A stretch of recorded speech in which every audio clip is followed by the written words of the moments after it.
हमने पाकिस्तान के 9 terrorist basis के परखच्चे उड़ा दिए हैं। सारे के सारों के जो कारकसेस हैं, जो उनकी लाशें हैं इन मिसाइल्स की, वो सारे भारतवर्ष में वेस्टर्न थिएटर में पड़ी हुई हैं और बच्चे खेल रहे हैं उनके साथ। उनको बोलना चाहिए कि ना खेलें। हमने जवाब में 11 पाकिस्तान के मेजर एयर बेसिस का धुआं उड़ा दिया। हम सब जानते हैं कि जो पिछले 4 दिनों से काइनेटिक कॉन्फ्लिक्ट चल रहा है, इसके चलते हमने पाकिस्तान के 9 टेररिस्ट बेसिस के परखच्चे उड़ा दिए हैं।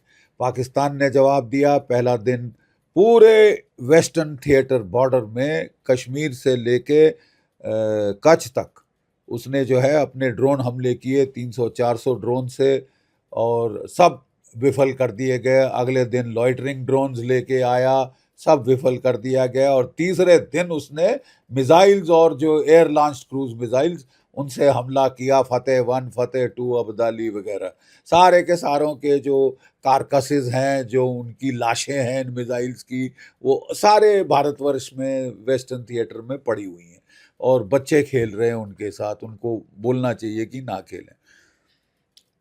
हमने जवाब में 11 पाकिस्तान के मेजर एयर बेसिस का धुआं उड़ा दिया। सरगोदा में जो है बड़ा ज़बरदस्त हमला हुआ है, रावलपिंडी में बड़ा ज़बरदस्त हमला हुआ है, और रहीम यार खान वगैरह नॉर्थ से साउथ हमने 11 एयर बेस हिला के रख दिए हैं, झिंझोड़ के रख दिए हैं। ठीक है। 4 रेडार स्टेशन जो हैं वो शूट डाउन हो गए हैं। 4 रेडार स्टेशन शूट डाउन हो गए हैं, ब्लास्ट हो गए हैं मतलब। ठीक है। और पाकिस्तान के कोई 8 JF-17, ये ओपन सोर्सेज से मैं बता रहा हूँ, 7 से 8 JF-17 फाइटर, एक F-16, एक आपका J-10C और एक एवैक, ये उड़ा दिया गया है आसमान से। ठीक है। फिर पाकिस्तान, एक बड़ी इंटरेस्टिंग खबर आई है, पुष्टि नहीं हुई है अभी तक, अटकलें लगाई जा रही हैं कि हमारे जो मिसाइल ने सरगोदा में हिट किया था, इतना बड़ा फ्लैश हुआ था, हम भी सोच रहे थे ये हुआ क्या है। कुछ ऑर्डिनेंस गई है, लेकिन इतनी बड़ी जबरदस्त ऑर्डिनेंस लगती है। तो एक अटकल लगाई जा रही है कि उनकी वहां पे टनल थी जहां उन्होंने 7 न्यूक्लियर वॉरहेड स्टोर किए हुए थे। इसी वॉरहेड में क्या होता है कि यूरेनियम के 2 मासेस होते हैं और चारों तरफ एमिनेशन का रिंग, वो एक्सप्लोजिव का रिंग होता है। जब उसको चलाना होता है तो एक्सप्लोजिव रिंग फायर किया जाता है और वो इस तरह इम्प्लोड करता है और दोनों मास मिलाते हैं तो क्रिटिकल मास बन जाता है। राइट।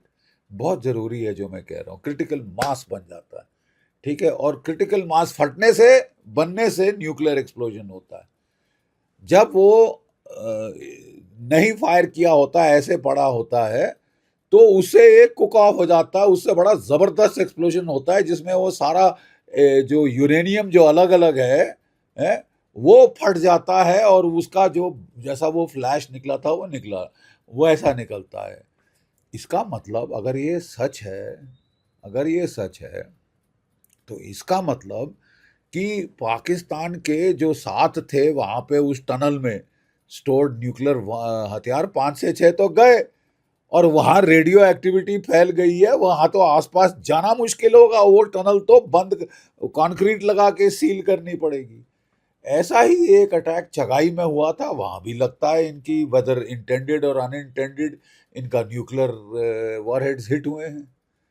तभी तो ये दौड़े गए थे जेडी अपना